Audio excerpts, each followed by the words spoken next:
Welcome to Pastor Aggressive Podcast. Real life, real faith, real talk. Gang. We've been having a lot of real talk here lately.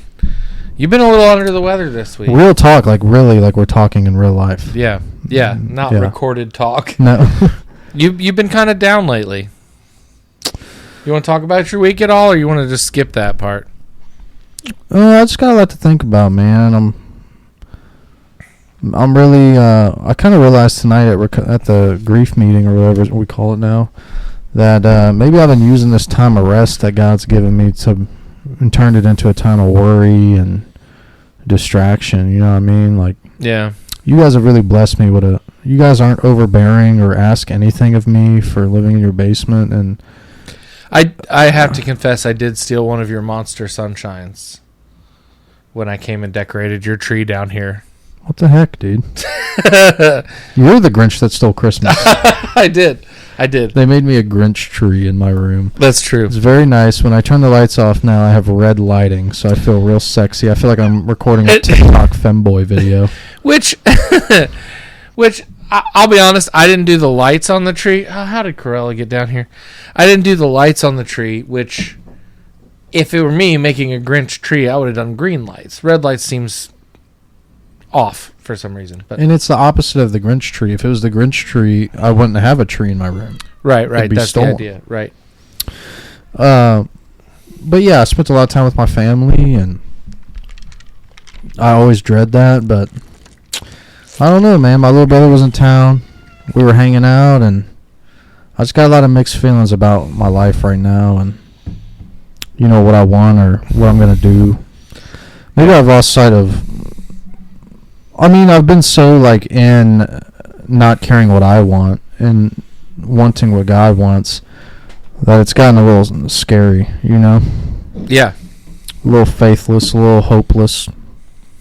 And I'm just trying to work through that, man. And it's not an easy thing for me to work through.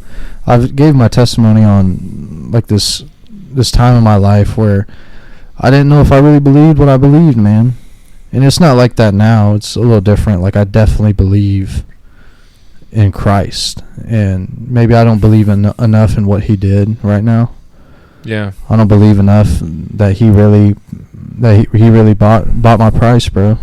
You know, that he really laid my old self down. And all I want to do right now in this, like, time of unsureness is go back to something that I'm sure of, which is the definition of the opposite of faith. Yeah. Of my daily bread. Yeah, self-reliance kind of defeats that. Now Cookie's down here. What is going on? We're getting cat infested. Yeah, and you're allergic to cats. You're going to get sniffles. Yeah, so I just got a lot going on, man. I'm thinking about a lot, and I'm really, really trying to, like, rest. But I don't know. Sometimes I feel like I got too much to worry about. You know what I'm saying? Yeah. I get that. I'm definitely realizing, though, that I'm wrong. But I don't know, dude. Like, sometimes we're just wrong. Like, Job was wrong, but he needed to be wrong to be corrected. You know what I mean? So, yeah. I mean, I'm reading C.S. Lewis, that book, A Grief Observed. Yeah. And he says some pretty nasty things about God in that book. Yeah. But he's like jotting down how he's feeling, and he clarifies that that's not how he should feel, but I don't know.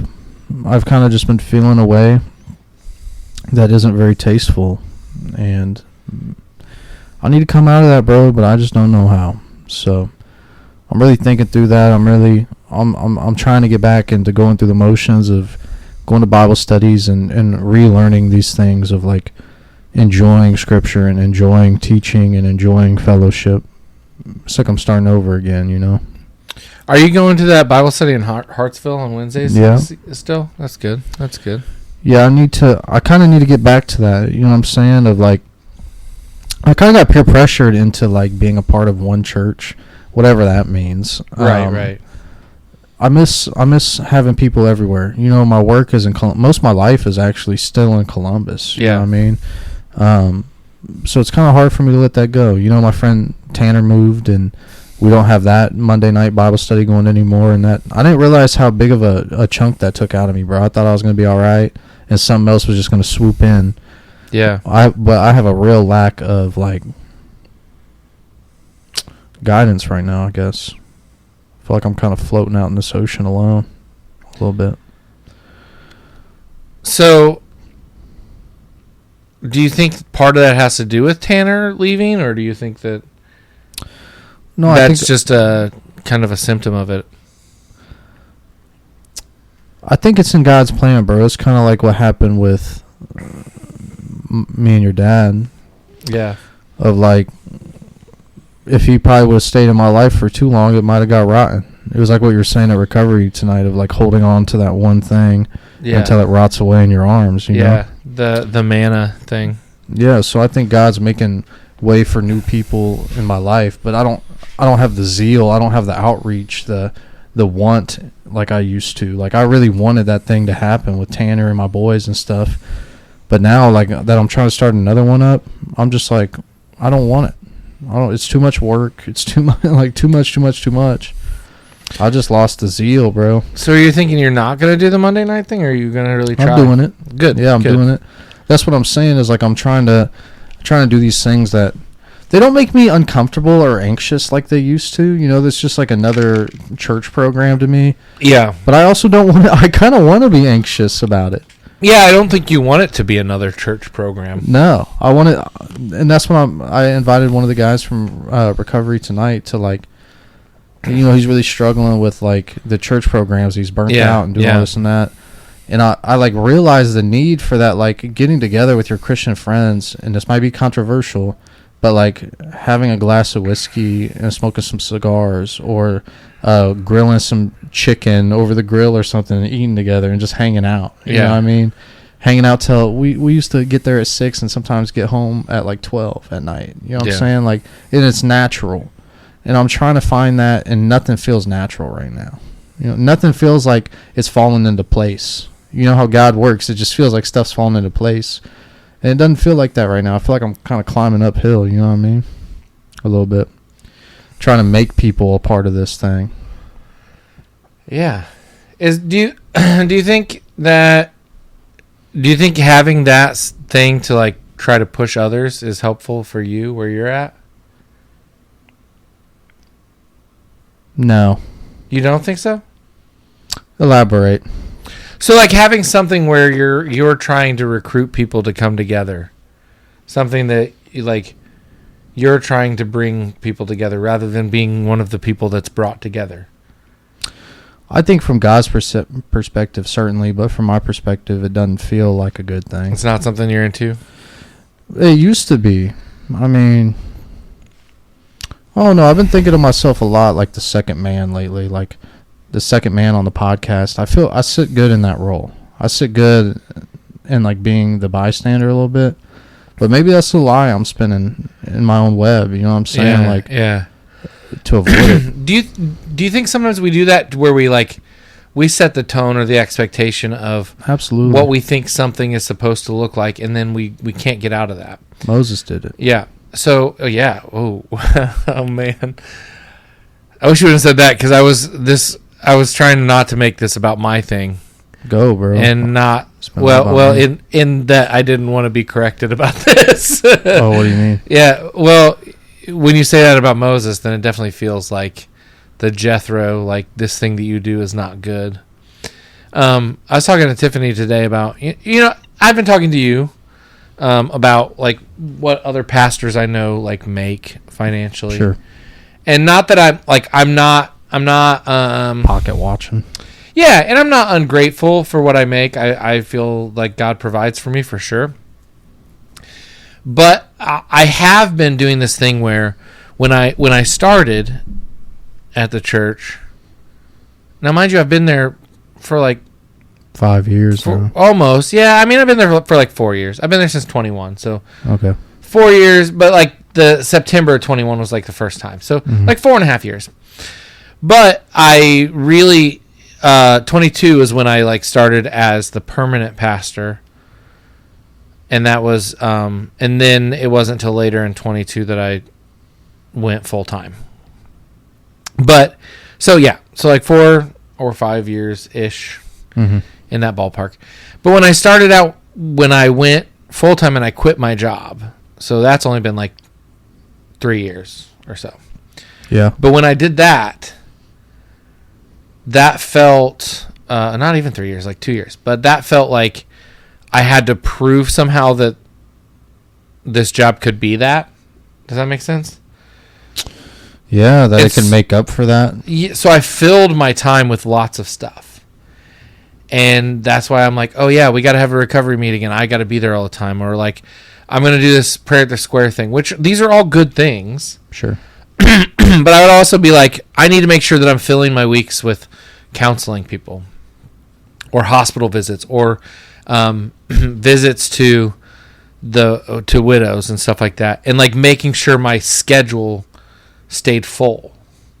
Yeah. So I could, like, somehow earn, like, the salary. So you're doing it right. Yeah.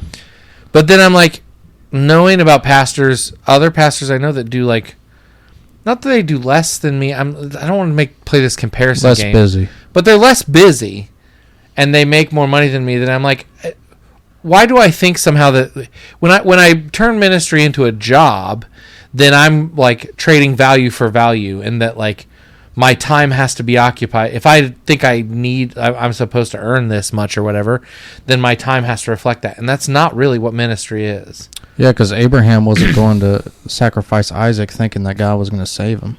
Right. We don't sacrifice our lives thinking that he's going to save it. Right. You know what I mean? Like, so in my perspective, me quitting my job, I was like so sure. I mean, I'll probably talk to you about it all the time. Like, yeah, I was so sure God was telling me to quit. And I was like, in my head, I'm thinking, oh, it's no big deal. I'm going to find another job making the same amount of money. Like, he's going to take care of me. The only job that accepted me was apartment maintenance at $21 an hour. I got that job. I'm like, it's not a big deal. I'm only making this much less. And then it compounded and compounded to the point where I got like, God, this was supposed to be better. There's literally nothing better about this. Nothing. And that's just like my... Tanner used to say all the time, expectations are invalid unless they're expressed and agreed upon. I had these expectations of God that he didn't fulfill.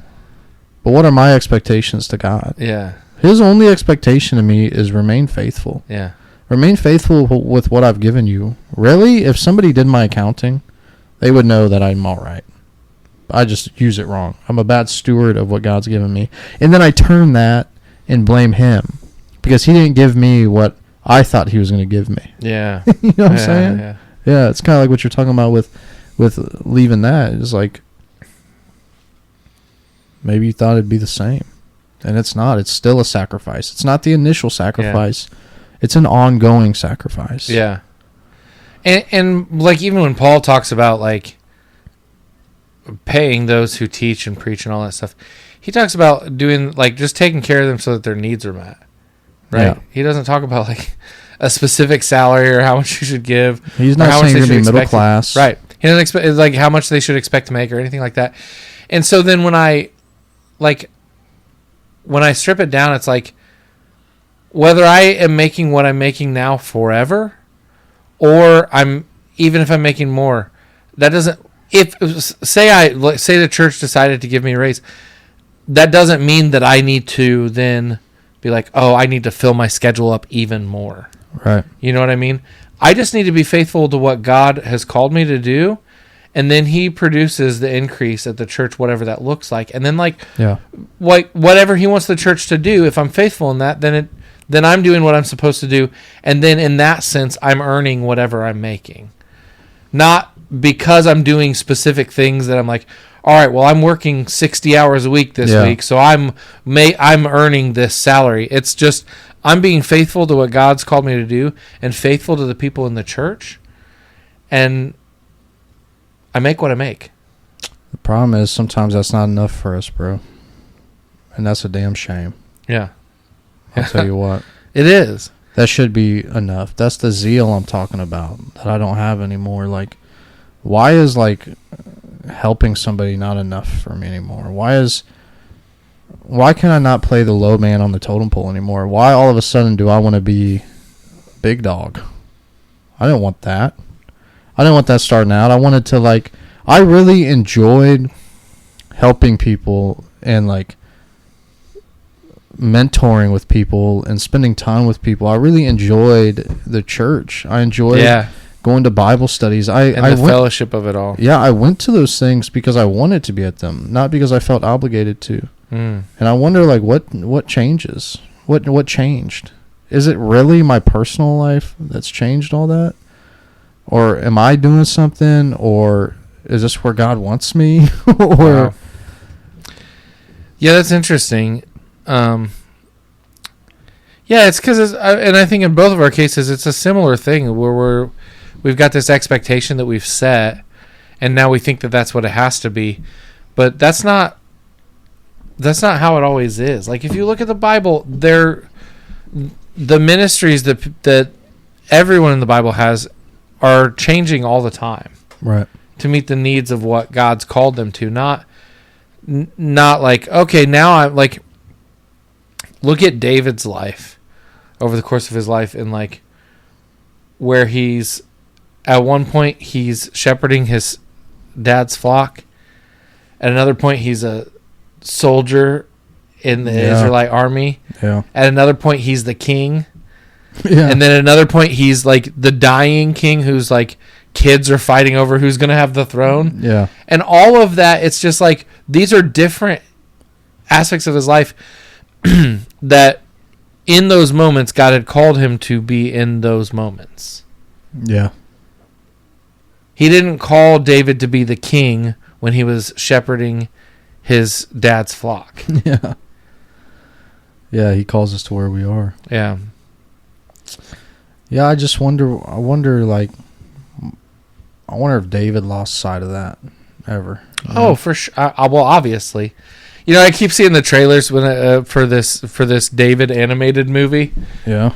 And I was telling my mom, I bet that David animated movie ends with him going up on his rooftop and being like, "Wow, woo, woo." I don't get it. Because he sees Bathsheba. Oh. Well, like big hard eyes coming out like a caveman. He turns into a werewolf and he's like, "Oh." That's stupid. That'd be wild. Yeah, man. So that's what's going on with me. What's going on with you, man? What did you do for Thanksgiving?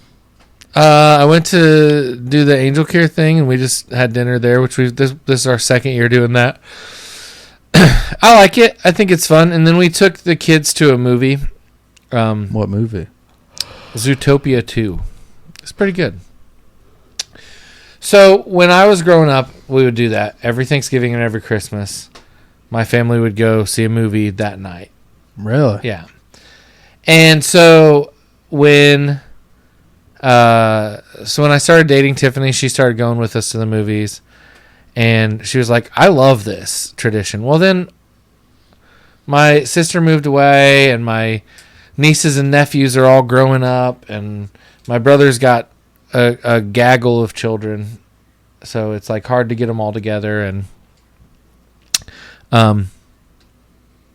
so it's kind of just like falling apart. And my mom's kind of bummed about that, you know. Yeah. Thanksgiving was really hard on her, and so Tiffany was like, "Let's just do that with our family. Like, why are we waiting for your family to continue doing the traditions?" And this really fits into the whole expectations thing. Yeah. She's like, "Why are we waiting for your family to be available to do the things that your family used to do when we have our own little family that we can just start doing this?" Right. And we had my mom go with us, which was cool. Like, she can still be a part of that. Did she like it? Mm-hmm. Yeah, she had a great time. And so we're planning on doing the same thing for Christmas, probably. I don't know. The kids don't know about this. It's like a secret. But so, you know, hopefully the kids don't listen to the podcast. But my sister is coming to town on Christmas night. Nice. As a surprise. So I don't know. That may change things a little because she's coming in kind of late, and so I don't know how we're gonna do that. But catch a movie and go get her after. Yeah. That's awesome. Yeah. So that's, but we're just trying to make these traditions happen for our kids, and it's like it doesn't have to be the exact same thing as what I grew up in or what she grew up in or anything like that. And probably it's better if it's not just a repeat of that. Right. Yeah, because it's not the same circumstances. I'm sure. No, yeah. I don't know where they got the tradition from, but I'm sure it's not the same as the tradition they got it from either. Right. You know what I'm saying? I heard my manager at work, she told me every year they bake a Christmas or a cake for Christmas. It says Happy Birthday, Jesus. That's super cool. Yeah, I know. I heard that. Yeah, we've talked about that. I think that's a great idea. How's it Christ's birthday, but I'm the one getting gifts? Yeah. I send a lot of gifts. Can we talk about how parents lie to their children? Yeah, I'd love to because I'm getting ready to put out these stupid elves. Yeah. Yeah. How do you feel about lying to your children like that? Yeah, I think of it as like pretend, like making fun memories. There is this thing though, this thought that somehow you like as your kids grow out of those things, they'll be like, well, if they lied to me about that, then maybe they lied to me about Jesus, you know? I've heard that, but I don't know anyone who that's how they like turned away from the faith. Is they're like, well, I realized Santa Claus wasn't real, so now I don't believe in Jesus. No, then you just realize what it's really about. Right? Yeah. So I don't know anyone that's actually happened. Well, why don't we just teach them what it's really about from the start? No, we do teach them what it's about, but also we have the other stuff, which I realize ironically is exactly what I was preaching against today. But I can't judge you on it. Yeah, right. Because I also did say that. It's honestly, it's a little bit of like, it's a fun thing to do. Like, especially the elves thing. This is new. Like, I don't know. Maybe they had it when you were a kid. I don't know. Yeah. It's not super new, but it definitely was not around when I was a kid. Really? But like the elf on the shelf business, yeah. Like the elf comes to report back to Santa how you're doing. So like all of December, this elf's doing like, which is crazy because like the idea is the elf is supposed to be like reporting back to if you're being naughty Santa, but also the elf is super like cheeky and ornery and getting into messes and stuff. That's like the joke. Oh, really? Yeah. So, but here's what this turns into is it's 24 days of me having to find clever ways to hide this elf and make him like taking a bubble bath of all marshmallows or like the elf just has syphilis one day. Sniffles. Oh yeah. Inside joke. Yeah. We don't have syphilis. I don't. That elf's going on all these houses using different toilet seats. Anyway. Gross. So he doesn't go to the Jeet house. But the elf on the shelf is supposed to be like this playful thing, and the fun part of it for me now is that like Jude's in on the gag now. Oh, he's really? grown out of it. I'm surprised he hasn't ratted out. But see, the cool thing about that is Jude is a perfect example of this. He doesn't not believe in Jesus now because he doesn't believe in Santa Claus or the Tooth Fairy or whatever. You know what I mean? Yeah. That's an interesting He understands. He understands that this was like part of the fun to get to this. You know what I mean? Like his like so he's looking forward to, like he's all excited today, and he's like, Dad, are the elves brother and sister or are they boyfriend and girlfriend? Because if they're boyfriend and girlfriend, I'm going to hang them on the kissing ball and have them be kissing. But if they're brother and sister, I don't want to do that. Like, so he's into it. He's very excited about it. Now he probably won't stay excited for the whole 24 days, so I'll have to pick it back up.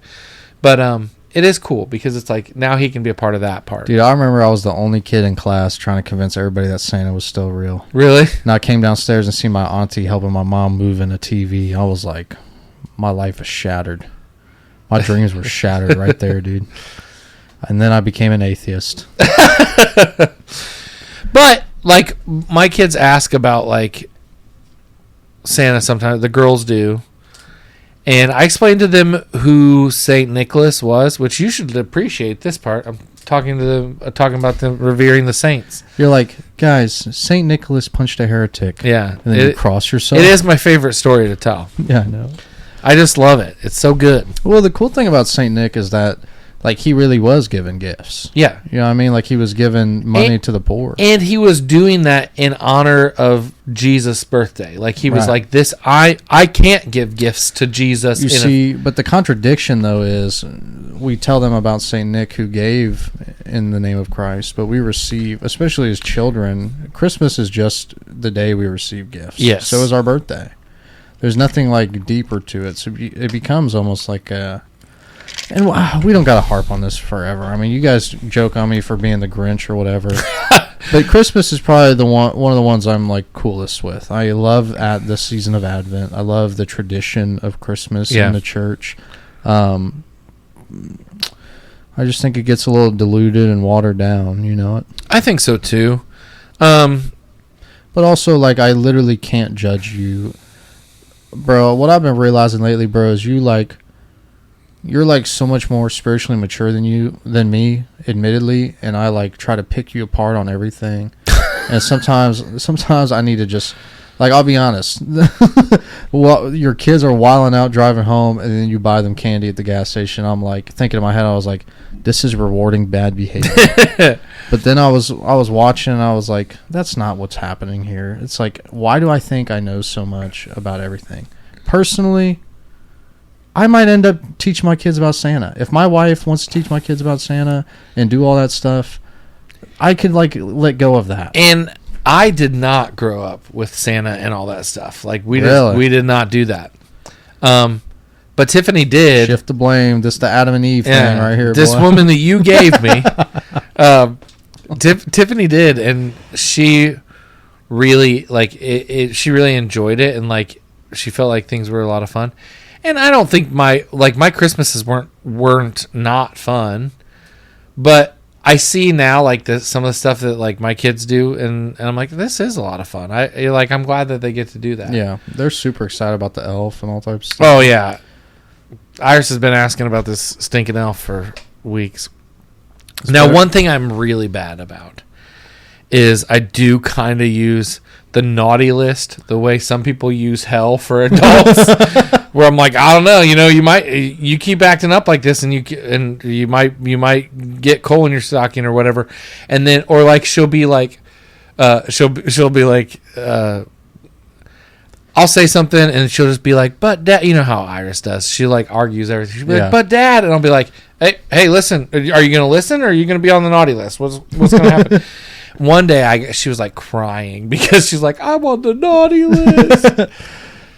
As adults, instead of coal, we get chlamydia. I'm just kidding, dude. Okay, so there's syphilis going around in Indiana, all crazy. This was the joke. That's why we keep joking about it. Which I heard this from a hospital, and I don't know. I've not done my own research, but we don't trust science. Allegedly in Indiana, it's like a big deal right now. Which I was like, what is it? 1840? Like I don't even know. I honestly don't even know what syphilis is. It messes with your brain somehow, but I don't. Honestly, I really don't even believe in syphilis. I think it's just a lack of faith. Yeah, that's it's created by the CIA. Yeah, they're turning the frogs into syphilis. That's crazy. You have to be a sick animal to give a frog syphilis, dude. Yeah. Anyway, yeah, man. I'll let the Christmas thing go. Maybe not Thanksgiving. That is kind of a colonizer holiday. We didn't get to talk. We didn't do a pod. We didn't. Yeah, we didn't. We didn't talk about Thanksgiving. You were talking about this thing about like the kids. It's all about kind of getting, right? Like getting gifts and all that stuff. Capitalism. Right. Yeah. So there's this movie I really love. I watched it on Thanksgiving. This is another thing. So Thanksgiving's a long day because we go and do the Thanksgiving thing, then we go see a movie, and then I come home and Tiffany and I watch this movie, Planes, Trains, and Automobiles. Yeah, you talk about this whole time. I love it so much. I wanted you to watch it with us this year, but you were doing your own thing. You were at your auntie's, even though Thanksgiving is really about me and you watching Planes, Trains, and Automobiles with me, but instead you went to your auntie's. But all that to be said, this is a movie my dad loved. Like he loved this movie. Really? And I watch it every year, and it's so funny. I laugh at the same parts every time. But it's got John Candy and Steve Martin in it. And there's this big monologue that John Candy does, but in the original it was a lot bigger. And like I've like listened to people like reading the original scripts and stuff, and like listen to the whole monologue. And one of the things he's talking about is like how like missing out on having a family. One of the things that he misses, it's not the getting stuff that he misses, but it's the giving of himself, like the opportunity to give of yourself. Yeah. And that's like, it makes me think about, like, that's really the fun of Christmas when you're an adult. And I remember as a kid being like, seeing my parents and like they're getting each other like one little gift and it's not even anything I would ever be interested in. And like, I'm getting all these fun, like, you know, Star Wars toys and all this stuff. And I'm like, I don't ever want to grow up if that's what Christmas is. Yeah. But then as an adult now, I'm like, I love that. Yeah. And so it's like, there's a maturity that comes with it. Yeah. And it's still about you in a different way, though. It's about like I want to be able to give on Christmas. So it is a little bit about me still, like, because what it can turn into is like the approval of like how many gifts. My mom does this, grandmas do this, where they want to buy the biggest gift, or they want to buy the coolest thing or the newest thing, and it can kind of get ugly both ways. I'll be honest, dude, when we were going back and forth about what to get Jude for his birthday, and I convinced Tiffany to like get him the newer Oculus or whatever. Yeah.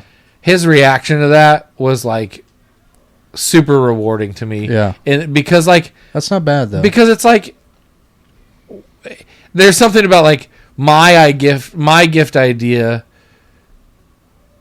making him so excited is like, I know my son well enough to know that. And that's the feeling that's cool, is it's like, I don't care that it's like the most expensive gift. I just care that it's like, I was right about what I know about my kid. Right. That's cool to me. Maybe I'm such a stickler about it because I feel like my mom always got us the worst gifts, dude. One year. So I told you about this online boyfriend who was a scammer, right? Yeah. One year she gets us all cologne. It's called Crave. It's like cheap, just dirty cologne, and like cheap watches. And she told us they were from him. I still remember that, and now I know she definitely bought that herself. But all the gifts she ever got us was like, she didn't have money. She didn't have anybody helping her out. So it was like pajamas. We never wore pajamas. And it was always like weird stuff. So I kind of just lost the hope of Christmas. and honestly, that was low-key racist of your mom to be like, my Middle Eastern boyfriend bought you all cologne and watches. Like, and when you grow up, you can work in his mall kiosk with him. Fixing iPhones. That just was like, that's a little bit wild on her part to be like, if I have a Middle Eastern boyfriend, what would he buy my children? Watches and cologne. That's crazy. Gold chain necklaces and button downs that don't button all the way to the top. Just absolutely insane. It's just watches and incense. That's wild, dude. Yeah. So I don't know. I do enjoy Christmas now. I'll be honest, I really enjoy buying gifts for your kids, bro. Yeah, and you got some pretty sweet gifts for them too. You guys always act weird about it. You're like, oh, I don't get them anything, but it's like, it's a little bit for me too. You know, I want to be known. I don't want to be known as the weird roommate that hid in his room all the time and didn't have fun with the kids or nothing. You know what I mean? Yeah. So it's like, and I know, like, I was really proud of the gift I got Jude, bro. Like, yeah, it's crazy. It's hard shopping for kids his age, dude. Yeah. It's like almost impossible. And you can't buy them games anymore. It used to be easy for parents. You just go find a game. Video, You don't do that on Oculus, do you? No. Can you get Oculus gift cards? Yeah, you can, but he just plays the free games. Yeah. That's all he does. Like, he's on there right now playing free games. Yeah, so for people listening to the pod, I got him a W gift. I got him it's 2 battery packs that clip onto the side, and I'm looking at him while we're coming in, and he's sitting next to the door with it plugged in on the charger, and I'm like, dude, this is gonna kill. Because that's always his biggest problem is his headset's dead. Yeah. I was like, this is gonna kill. I always hear him like right now, you can't hear it on the podcast, but we can hear him like screaming and yelling with his friends online. And I don't know how many times a night he'll be like, oh, gotta go, bro, my headset's dying. And honestly, I don't mind it, bro. When I was a kid doing what he was doing, I was saying bad things and doing all types of stuff. I heard him up there the other night. Bro, I come up, it's like 1:30 in the morning. And he's like, gaming. And he's like telling some kid not to use God's name in vain and all type of stuff. And I'm like, fair enough, bro. Like, let him be a kid, and dude. he's always counseling those kids, which crazy to me that these, teenage boys on Oculus are having like so much like heavy stuff in their life. Yeah. But he's always just like talking them through it while they're playing like gorilla tag or whatever. It's especially hard for kids now with all this LGBTQ stuff going on too, because he has a lot of friends that he'll talk to me about that stuff, and like talking about femboys, and I didn't know what a femboy was probably till I was 19 or 20. Yeah, you know what I'm saying? And it's like that stuff is like so new and hard to deal with. So I'm going to tell you this story that I thought was really cool. So when we were on the cruise, Jude met this girl, and she was a super sweet kid. And like, you know how Jude is, he doesn't want to ever go out and do anything where there's like sunshine. Yeah. He's practically a vampire. Yeah. So the boat life was not really his thing. Like, he loved going to the little pizza parlor. He went there like 10 times a day. But he'd be like, I want to be in the room and just like doing whatever. Yeah. And just chilling and like hanging out and he didn't have like his Oculus or anything like that. But he loves to listen to music and just like chill. Yeah. And be by himself. That's just like what he wants to do. But anytime this girl would go out and like hang out at the pool, he'd go. Then he's like, oh yeah, I guess I'll go. Yeah. I'll hang out. So he's talking to this girl. And at some point, he said that she had told him, like early on in the trip, he said that she told him that she was trans and she wanted to be a boy or something like that. Yeah. And remember, these are like young kids. So if that's what you really want to do as an adult, this is my big hang up on the whole thing. I'm not going to tell anybody how to live their life, but I also don't think kids are to the point where they can make this decision. You know Definitely what I mean? not. Like that's my whole stance on that. I'm not going to get super political. I'm not going to dive into this topic a whole lot because I don't want to I just don't want to fight about it. This is just my stance. If you're an adult person, you can do what you're going to do, and that's on you. You figure it out. But when it's like kids, man, that's tough because it's like I don't want them to have to do that. And Jude just like hung out with this girl all week and just talked to her, was nice to her, didn't like judge her or say anything about it, but he told me later in the week, he said that he told her, he was like just asking her questions, like, why do you feel that way? Like, you could just be how God made you, and you're pretty, and you should be this pretty girl that God made you to be. Christian game. You might have found him a P31. And then at the end of the week, he's like, hey, good news, my friend said that she just wants to be who she is, and she doesn't want to change who she is anymore. Yeah. And I was like, that's such a cool thing. And it didn't have to be this big, deep thing. He wasn't preaching at her. Like, when I was his age, I probably would have been like, of course, we didn't. In Leviticus 19. We didn't have all that going on back then when I was a kid. But if we did, I probably would have been like, oh, that's sinful. That's wrong. The Bible says this. He just is like, he's like, you're perfect the way God made you. Why don't you just want to be who you are? Yeah. And it's like, whoa, that's crazy. And that worked, and it was like, cool. So he does this stuff, and like we could dog on him all day about how he's on technology too much, or like when I'm preaching, he's like counting down the slides because he knows how many I have, and he's like, all right, we're almost done, or whatever. But he really he's coming into his own thing, and I'm not going to tell him how to do it because he seems to be doing fine on his own. Now, if he starts to struggle and starts getting into a mess, I'll help him. But that's like how my dad always did it. It was like, we talked about this with my sisters when they were on, and like my dad would like let us kind of fall into whatever mess and get ourselves into trouble. Not in a way that where we would like really be in trouble, but he'd let us make mistakes and then he'd be like, all right, now what are we going to do to get out of this? Yeah, I think that's what I was saying earlier when I'm over here like micro analyzing your kids and stuff and your parenting, and then I like hear stuff like that and I see stuff like that, and it's kind of like what I was dealing with at the recovery meeting where like I'm not good at what to let go and what to let ride, you know what I'm saying? I think everything's going to turn into a catastrophic event and turn you into an animal or whatever. But like I noticed the fruit of Jude's life, and I look back when I was his age, I was doing the same stuff in a worse way. It's like we were talking about at recovery, like you might have 8 sins now, but you used to have 9 or 10. Yeah. You know what I'm saying? If Jude spends a little too much time on the game, but he still loves the Lord. Yeah. You know, he'll grow out of that, bro. Kids really grow out of that stuff. They want to make money. They want to have a job. They want to have a girlfriend. So eventually they just get out of that stuff. There's definitely worse things he could be doing, especially with the people we've been hanging out with on Sunday nights. They're hearing their testimonies. There's way worse things that he could be doing. I think you're doing a good job as a dad, bro. I do. Well, thanks, man. I feel like every episode I give you these great compliments. Yeah. And I get nothing in return. Well, because I get jokes about my mom's online boyfriend. because you love this self-abasement. If I start telling you good stuff, you got to counteract it by whipping yourself at night or whatever you do. I don't know. I can't hear what you're doing down here because I'm contracting syphilis. I'm too busy making noise in my own room. You know what I'm saying? No, Lord, this is the second night in a row. Tiffany's not here. She's working. She's done. So that's part of the reason I have like let the kids have candy tonight, because I'm like, you know what, man, I'm on night 2 of bedtime by myself. I'm out of juice, man. I'm out of energy. She's been working her butt off. She has been. She runs around just as much as you do, bro. It's crazy. Yeah.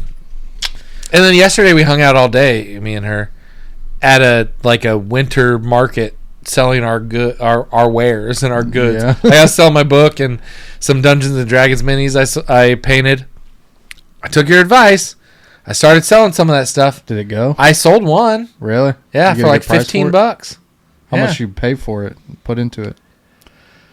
I probably paid $5 for it when I bought it, and then I used some of the like modeling foam I use and some paint and stuff, but not a lot. It probably cost me less than $8 total. Yeah, dude. And this was forever ago I did it. Like I just kind of do them as I go. So that's almost 100% turn on that. That's pretty Pretty good. big, yeah. That's dope. How was that, hanging out with her all day yesterday? It was fun. Yeah, I really admire how much you guys value, or how much you value spending time with her, because most of the other guys I met that are married are literally the opposite way. Really? They can't stand time away, or they can't stand time with their wife. That's kind of how she's with me. Maybe you're a little overwhelming. Nah, she likes to hang out with me. But yesterday we went and we had stuff from her mom that her mom had made, stuff she had made, like stuff she had crocheted. And then I had my books, and then those D&D minis. I sold one book and one D&D mini, and we sold a bunch of her mom's stuff. She didn't sell anything yesterday, but maybe we'll see how the next. We left our stuff there and had like Venmo set up. So, and then also we're supposed to go and collect the stuff obviously tomorrow and pick it up, and like they might have also sold stuff for us. Yeah, the people who were like running the market. So yeah. I don't know what we're gonna find when we get there. Maybe we'll have sold a bunch of stuff, or maybe we've sold nothing. Who knows? But no expectations, bro. Yeah, but cool thing, like the book's been selling a lot slower now because I'm not pushing it as much or whatever. But I wanted to like have something to display with the book yesterday, so I like pulled these reviews online. I didn't use the one where you said asked if I was single, but I did use a clip from your quote, your review. But what was it? I actually I don't remember. Something about the changed your perspective or something. But I have on gay marriage. No, I have 4. There are 4 5-star reviews on Amazon now, and 2 of them are not people I know. So that was super cool. Isn't that a little more rewarding now that people are buying your book, not because you're their pastor or their friend, like they're just buying it? Yeah, they're just raw. buying it. Yeah, some guy at that market was like asking me all about it, and then he read the back. A bunch of people read the back and then didn't buy it, so I don't know. Maybe my pitch isn't really great. But this one guy read the back and then was asking me all about it, and like we got talking about it and stuff. He's like, I gotta buy this book, and that was like a that's cooler dope. Feeling, because it's like I have no idea who this guy is. He doesn't know who I am. It's just like he's like really genuinely interested in this, and so that's dope. So are you not genuinely interested in a podcast? Genuinely interested in a podcast? Why are we not promoting the podcast out here? So I almost did, but there's nothing to sell. So the whole thing is like you sell things that you made. We're selling ourselves. Right. But this market is like, it was like inside this farmhouse. So it was like, it was weird. Like I was trying to figure out like what I could sell. Like I made podcast stuff, and I don't know what I would do. So you maybe don't have just to sell nothing. We have like the stickers and stuff. Yeah. I always forget about the stickers. Yeah. We do have the stickers. I need to get some stickers out there. When you get some more stickers, some more pens, you know. If people want their book signed, maybe you sign it with the Pastor Aggressive pen. Yeah. Slap it in there. Yeah, that is a good idea. I thought about even doing the Pastor Aggressive stickers as like bookmarks. Like, yeah, I'm just saying, I'm the only one that cares about this podcast. Maybe we should get some Pastor Aggressive bookmarks made. Yeah, we could definitely do that. That'd be dope. Anybody out there that could help us out? 80, if you're still listening, we really need some help. Help us out, sister. Yeah, miss you, love you. Hope your baby's good. Yeah, that's sick. We should do that. That would be, yeah. Podcast. I when I was doing my other podcast, my old nerdy podcast, that was always a thing. We were like, what do you sell? Because like, it's not like a band where you're selling CDs or records of your podcast. That'd be weird. Shirts. Shirts are something. Our logo's pretty dope. It is pretty dope. We could definitely put like Pastor Aggressive over the back and just have the logo on the front or something. Yeah, that's too much upfront cost, man. We're already selling too much stuff. It'd be hard to get anybody to buy our shirts. Yeah, I'd wear one. Raise them for a mission trip to Honduras. Yeah, $45 a shirt. Dang, dude, we're talking about like the inflation and all that. That's a little old country church, boy. You know they got that money. Ask old boy that just had to get escorted out or whatever. Yeah. Now we will probably talk about that at some point because we have somebody from that church that wants to be on the podcast and I think is like willing to talk about that situation, which is good. We need to talk about it. I've talked about it a little bit on here. There was a church that was struggling with like they had a pastor that was kind of taking control of stuff and he was doing some things that were not right and now that situation's kind of getting worked out or whatever. So once it's all resolved, I think we might have some people want to come on and talk about that, which I think is totally fine. I think that's, well, like you said, it would have been, we talked about this on an episode a few weeks ago. It's probably been a month ago now. I don't know. But like where I was like, what's my role in like correcting other pastors and stuff like that? Mm-hmm. And you even said today, like it would have been well within my right to bring this to like the denomination he was preaching under. Yeah. That like that would not have been unreasonable for me to go to them and say, hey, I know of this pastor that these things are going on. Yeah, because the difference is he doesn't report to you, but he reports to the Southern Baptist Convention. Correct. And so it would not be, it's not my authority that I'm doing this. Which is low-key like bishops, dude. I'm just saying. They're low-key ripping off the... I mean, that's all denomination. I mean, my denomination is American Baptist, and we have a larger board for like the state or whatever. You know? Pastors have to be held accountable, man. Yeah. And this is why that congregational stuff doesn't work, bro. I mean, it does until you get and this we're running over, but this will be a topic for a day. I promise. Let's skip it. I promise we will actually talk about this sometime with people that were maybe even involved in the situation. But the problem with that is when you get a cult of personality, when you get somebody in there that's so charismatic, and I don't mean like in the churchy spiritual sense, like but I mean like the Trump sense. What I literally mean, like the way that they talk convinces people of stuff that maybe isn't good. When you have somebody who can do that, then the congregational model can be a problem because they can just sway the entire congregation. That's so crazy. It is. And then what they've learned, sometimes they've learned methods to get rid of the people that they can't sway. And that's where it gets dangerous. Because they're literally just modeling everything to give themselves more power. That's some China communist stuff right there. Yeah. So maybe TikTok implanted a Elon chip in his brain. The China takeover is happening in the church. Lord have mercy. Well, we didn't talk about what we wanted to talk about, but I'm okay with this episode. Yeah, it was good. We're trying not to riff anymore, but this was a natural riff, guys. Okay, yeah. We came into this prepared. Maybe we'll talk about it next time. Maybe we'll have a guest on. We need to have a guest on. We have several guests who want to come on the show. We just need to make it work. We need to, including the bishop of the west side of Indianapolis, the Orthodox Church. We've got some people that do want to come on the show, and we've got plans for that. But yeah, we're getting toward the We even have a shadow. We're going to mentor somebody in the art of podcasting, which we are obviously proficient at. Obviously, we're professionals. We got this. Does the word proficient come from the word professional? I bet it does. I know we're They probably come priesthood. from the same Greek word or Latin word or something. We're saints. We're priests. That's right. We're podcasters. Peter said it.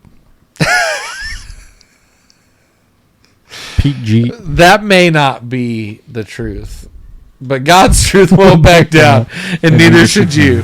Stay focused, stay aggressive, stay relentless for God's glory. Amen.